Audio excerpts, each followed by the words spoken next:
Right now on the NBC5 News at 10, reaction to criminal charges in the line-of-duty death of a Chicago fire captain with the incredible boxing fundraiser between police and firefighters. That's coming up.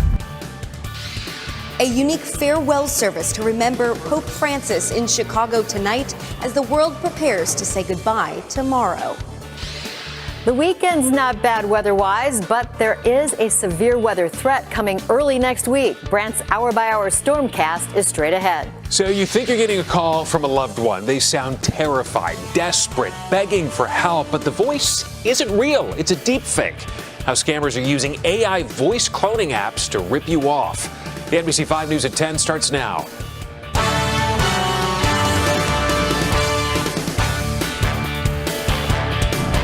Good evening, I'm Allison Rosati. I'm Stephen Holt. Thanks so much for joining us at 10 o'clock. It did not take long for police to finally make an arrest following that fire in the Austin neighborhood that took the life of a Chicago firefighter. Police arrested 44-year-old Charles Green just hours after Captain David Meyer was killed. Green now faces 2 felony murder charges and 1 felony count of aggravated arson. NBC5's Randy Gyllenhaal is live from CPD headquarters tonight with reaction. Randy. Yeah, so prosecutors charged that Chicago man with setting the deadly fire. Memorial services are now planned for Captain Meyer. And today, across from the public safety headquarters, police and firefighters gathered for a special fundraiser, a boxing battle of the badges.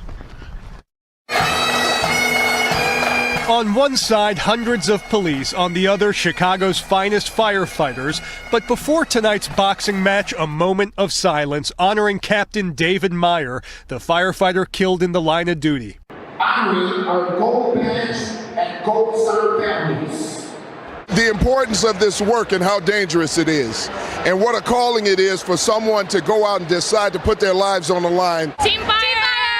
The support in this gymnasium overwhelming after a sad few days. I could never do it. They're true heroes. Anybody should be out here supporting our public servants because they do a lot for any city.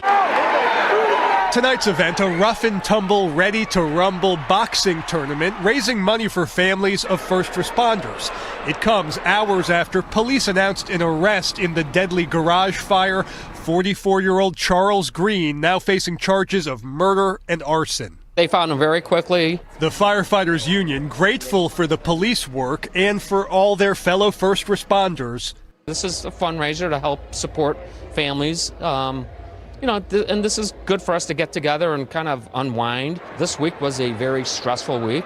Both Chicago police and fire have had difficult weeks over the past few years, and as they duke it out on the mat, despite the punches, you can feel the camaraderie, the friendship, and bravery. Neither one of these jobs are easy, and our lives could be taken in a second. But yet, these people get up, they run into fires, they run into gunfire. It's just an amazing thing to think about when you really, really put it all in perspective. Well, as for the boxing tournament, after the police won last year, firefighters took the title this year, and many of those firefighters will actually be in court tomorrow for the suspect's first appearance. For now, we're live here at 35th and Michigan. Randy Gyllenhaal, NBC5 News. And there are some somber days ahead, Randy, for firefighters and community members. We want to pass along this information. Visitation for Captain Meyer will take place on Monday at Malik & Sons Funeral Home. That's on Chicago's northwest side.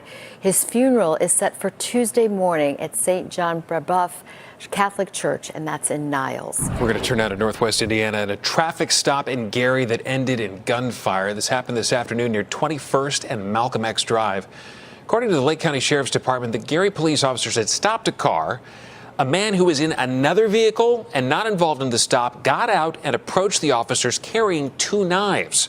One officer shot the man. He was taken to the hospital. Police have not given his name nor an update on his condition. One of several people injured in this terrible crash today in suburban LaGrange has died. Police say at least 3 cars were involved in this crash at the intersection of 47th and Willow Springs Road in LaGrange. 5 people rushed to the hospital. The medical examiner tonight confirming that one of the people died from their injuries. Their identity, however, and the official cause of death have not yet been released. Let's turn now to talk about the weather. We had a lot of changes today, starting with sunshine, then we had the rain. And consistent with the model guidance all week, the weekend looks dry. And I pulled the showers. There was an iffy chance on Sunday. Those, you pulled them. Thank you for that. They've been erased. Yeah, like it was me. You can just do that? Remember, I'm just the messenger. Cooler at the lakefront tomorrow. Cooler at the lakefront on Sunday. Monday, a risk of severe weather late. Let's hop ahead on the model and give you an idea of what that potential is for severe weather Monday night into Tuesday. There's 5 o'clock in the afternoon. You see this frontal boundary approaching. Storm Prediction Center already has a 30% probability west of Chicago that we could see some severe weather. That will likely turn into a risk of enhanced risk of severe thunderstorms. This 15% threat will probably be a slight risk for Chicago. Those storms coming through overnight Monday into Tuesday. More on the timing and a close look at the weekend with the hour-by-hour stormcast. That's all coming up. Steph and Allison, back to you. Thanks, Brett. We'll see you soon. At this hour, dignitaries and Catholics from around the world are descending on Vatican City. Let's take a live look together at St. Peter's Square, where it's now a little after 5 in the morning Saturday. The funeral for Pope Francis is less than 5 hours away. Tonight, back here in Chicago, a special mass entirely in sign language was held for Catholics who are deaf. NBC5's Courtney Sisk shows us how this mass focused on Pope Francis and his special connection and closeness to deaf people. On the eve of Pope Francis's funeral, a community that cared deeply for him came together. For deaf people, this Pope was special. Father Joseph Mulcrone of the St. Francis Borgia Deaf Center in Dunning knows the impact the Pope had on the deaf community and the legacy he leaves behind. This Pope really focused on people who are out there on the margins of life. People with disabilities, people who are deaf. Often society puts them out there. Well, this Pope paid attention to out there, not here, not the middle, not the powerful or the famous or the big dealers. Father Mulcrone even remembers a time in 2018 when he was at the Vatican and Pope Francis used sign language to tell the deaf community he loves them. Tell the Pope what we feel. So to thank him, they held a special mass in his honor to tell him they love him too. And that meant a lot for deaf people. A group from the church was already scheduled to go to the Vatican tomorrow for the Jubilee of People with Disabilities. They're still making the trip despite the loss and plan to bring along this book where parishioners tonight signed well wishes for the Pope. That book's going to end up at the Vatican forever. Also in Rome for the funeral are 50 heads of states, including President Trump and First Lady Melania, former President Joe Biden and Jill, and Illinois Senator Dick Durbin. Back at St. Francis Borgia, the faithful take time to reflect and thank the People's Pope for his impact on so many. Certainly has had an impact on so many people across the world. The Vatican expects nearly 500,000 people to pack St. Peter's Square tomorrow. In Dunning, Courtney Sisk, NBC5 News. Thank you, Courtney. And you can watch it right here on NBC5. NBC News will provide special live coverage of the funeral for Pope Francis. It starts at 2:55 a.m. Chicago time tomorrow morning. People in Aurora who need to go to the hospital for emergency care may need to go somewhere else. The state just revoked the trauma status for Mercy Medical Center. First responders and ambulances will now have to take severely injured patients to other hospitals in the area, like Rush Copley, which is about 20 minutes away from here. A statement from IDPH said the designation was removed because of a lack of trauma coverage and a lack of trauma surgeon availability.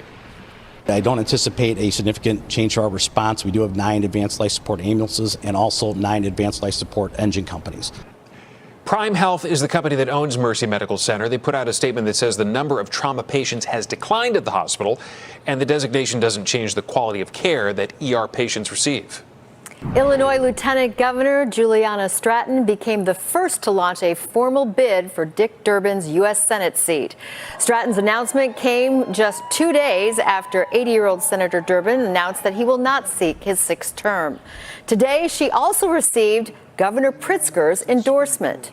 He's a fierce fighter for Illinois who I admire and respect so much, and I'm so honored to have earned his endorsement. Other Democratic hopefuls include Congressman Raja Krishnamurthy, Congresswoman Lauren Underwood, and Congresswoman Robin Kelly, State Treasurer Michael Frerichs, and possibly former Chicago Mayor Rahm Emanuel. Now, on the Republican side, the hopefuls there, Congressman Darren LaHood, former State Representative Tom Demmer, and along with wild card former Governor Rod Blagojevich. We'll see what happens.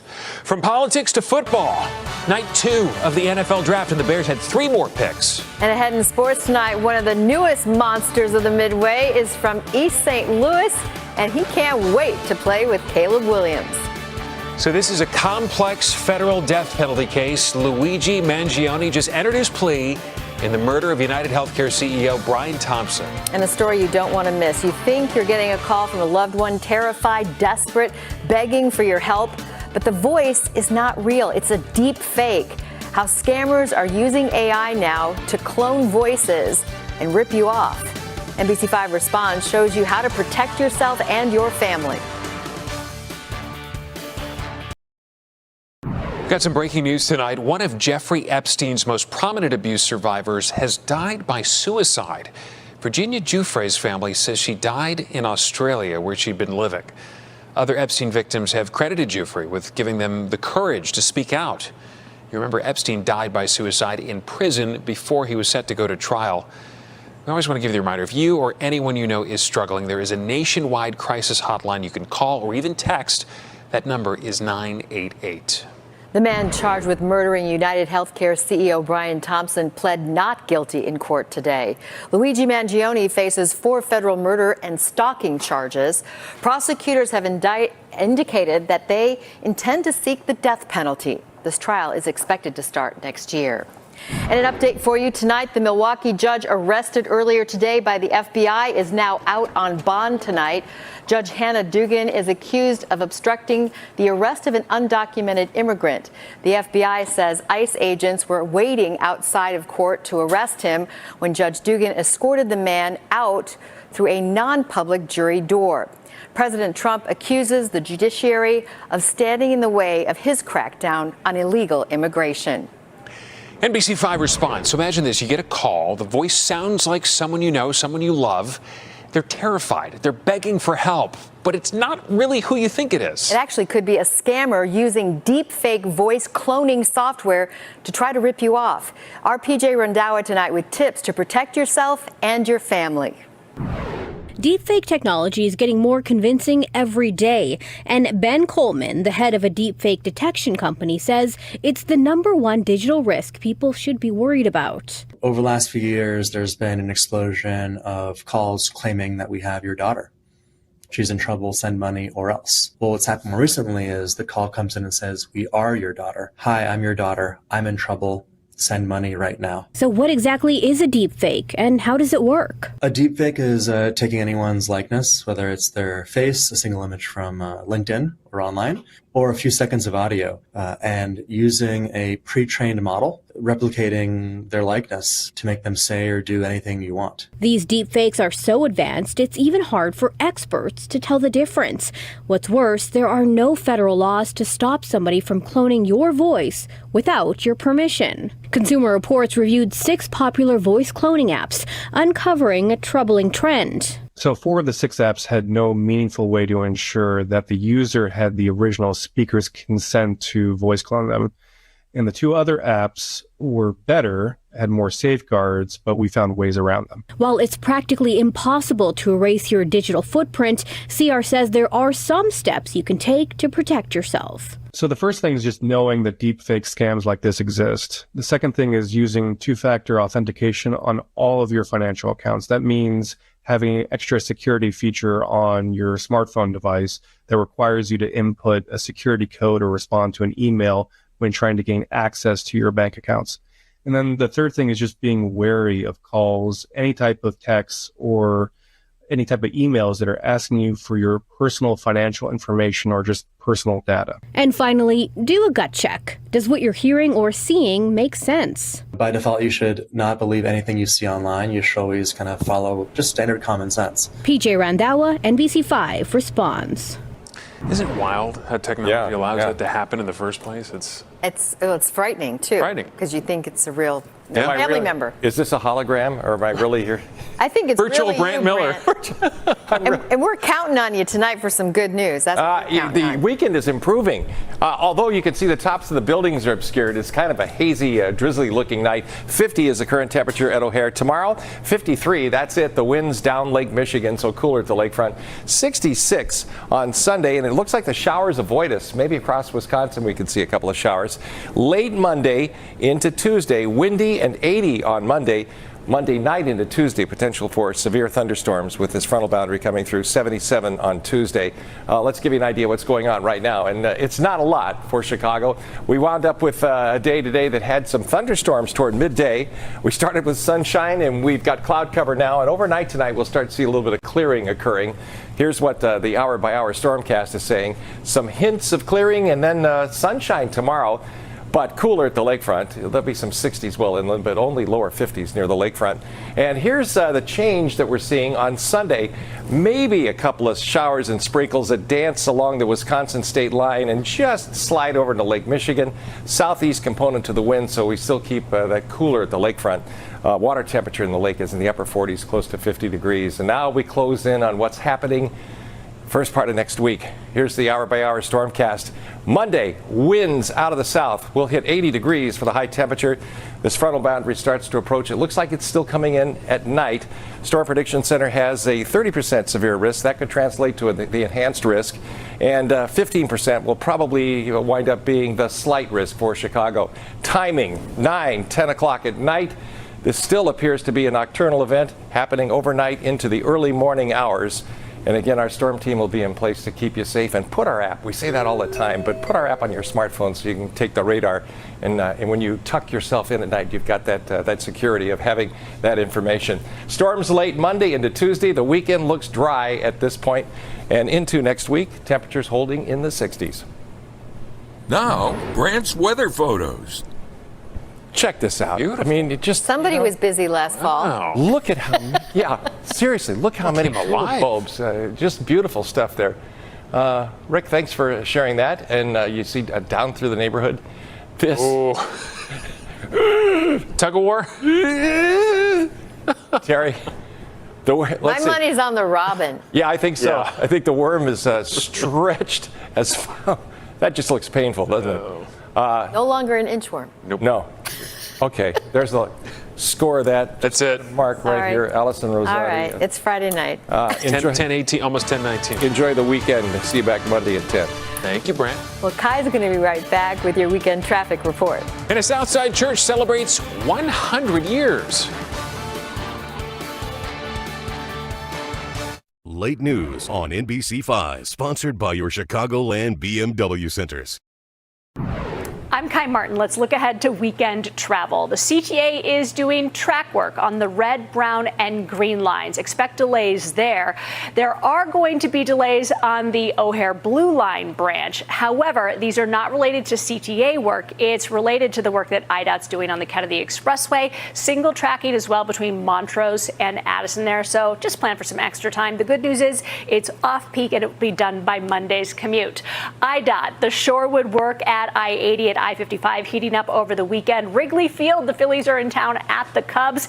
And Soldier Field Walk MS takes over for a great cause Sunday at 11:30. Join our team tomorrow. We start at 5.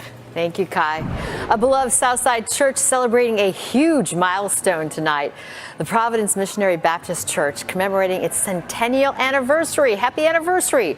Church members, young and old, look at this, celebrating this joyous occasion. The church, located in the Auburn Gresham neighborhood, is also celebrating its senior pastor, who's been with the church for a quarter of a century.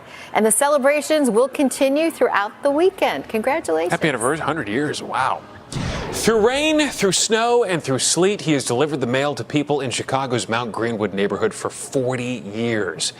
Now, Larry Laporte, Mailman Larry, is getting ready to walk his last route.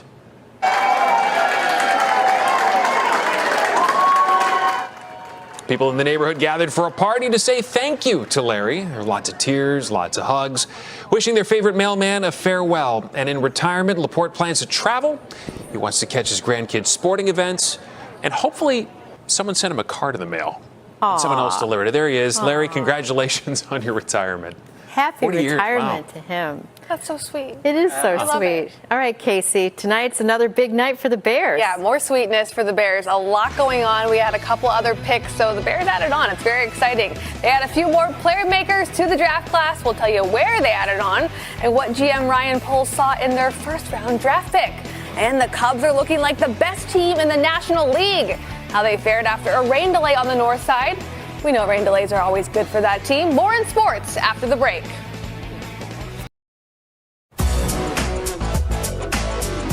Rounds 2 and 3 of the NFL draft tonight, and the Bears added 3 more players to the 2025 draft class. Starting with a new potential target for QB Caleb Williams, the Bears drafted Mizzou wide receiver Luther Burden with the 39th pick in the second round. Now, Burden has had 61 receptions for 676 yards last season at Missouri. He's also a graduate of East St. Louis High School and scored 3 touchdowns in the IHSA Class 6A state championship game. He shared his excitement with how he'll be working with his new quarterback, Caleb Williams. You know, I definitely follow him. We follow each other, on social media and stuff. And, I watch a lot of his games because, he's, his number 1 pick. He's been nice since, I've known him. So I'm definitely a big fan of him and excited to get to work with him. In addition to Luther Burden, the Bears made a trade with the Buffalo Bills and ended up with the 56th and 62nd pick in the second round. They drafted Ozzie Trapilo, the offensive tackle from Boston College, and Shamar Turner, the defensive tackle from Texas A&M. You guys are going to love those guys, I promise. And 92 picks ago, the Bears kept their 10th overall pick and drafted tight end Colston Loveland in the first round. Loveland is already admired by the Bears brass. He spoke today at Hallis Hall, where he shared how his upbringing working on a farm adds to his competitive edge on the football field. Just hard work, consistency, just doing the best you can do, better than everyone else around you, So I think that correlates pretty well to the football field. There's a lot of lessons for sure. Love his competes, his fire. This kid is, he's physical, he's tough. He plays the game the right way. When you watch the tape, there's an energy level that comes with him. You can see it throughout the game, and it's infectious to other guys. Loved his competes. I'm going to start using that. The Cubs welcome the Phillies to the friendly confines today. Cubs were 5-1 in their homestand entering the game, including taking 2 in a row from the defending champion Dodgers. It was a 2-hour rain delay before getting going on the north side. Cubs got on the board in the second inning. John Birdie doubled to the gap in left center. Pete Crow-Armstrong will score easily from second for the 1-0 lead. Cubs up 2-0 in the fourth. Then Ian Happ pulls one down the left field line for a double. Birdie's going to try to score all the way from first, and he's huffing and puffing as he is waved home. Birdie slides in safe. Cubs win 4-0. White Sox and A's with a late start out west, scoreless in the fifth, when Miguel Vargas singles to right center with 2 on. Matt Thaiss scores to give the Sox the lead. They're up 3-1 now in the sixth. All right, how about this? Last night, Luther Burden was surprised when he wasn't selected in the first round, so he put on his Mizzou gear and he went to practice as a way to refocus and get out some frustration. He posted this photo on social media. Well, here's what happened. After the Bears drafted him, they posted a very similar image, this time with Bears gear, saying, quote, "We're ready for you, Luther." Oh, I love that. Pretty cool. Get out and practice. Cool. And, kind of shows him now he's got a home in Chicago. Yeah. But we're excited for this team. He's got a helmet and gloves and everything. Yeah, I love it. Whole shebang. Thanks, Casey. Thank you. We're back with this week's High Five. Plus, Brand's final check on your weekend forecast. Tonight, we'd like to give a big high five to Roman Gutierrez in Grays Lake. Now, Roman has been serving our country for nearly 20 years in the U.S. Navy, and he's been working really hard in school, earning his associate's degree this month. Now, Roman serves as a recruit commander at boot camp, and his family is endlessly proud of him, and we are too. Thank you for your service. Congratulations, Roman. This high five is for you. What a great smile.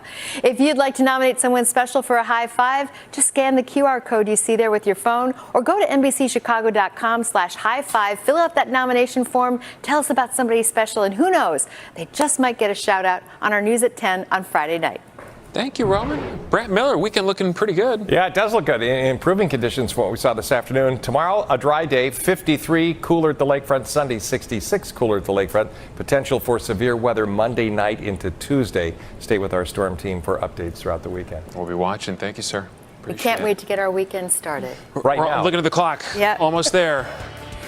That is going to 10 do it for seconds. us tonight. Thank you for making us your choice for news. Jimmy Fallon's up next. We'll see you back here on Monday night at 10 o'clock. 5, 4, 3, 2.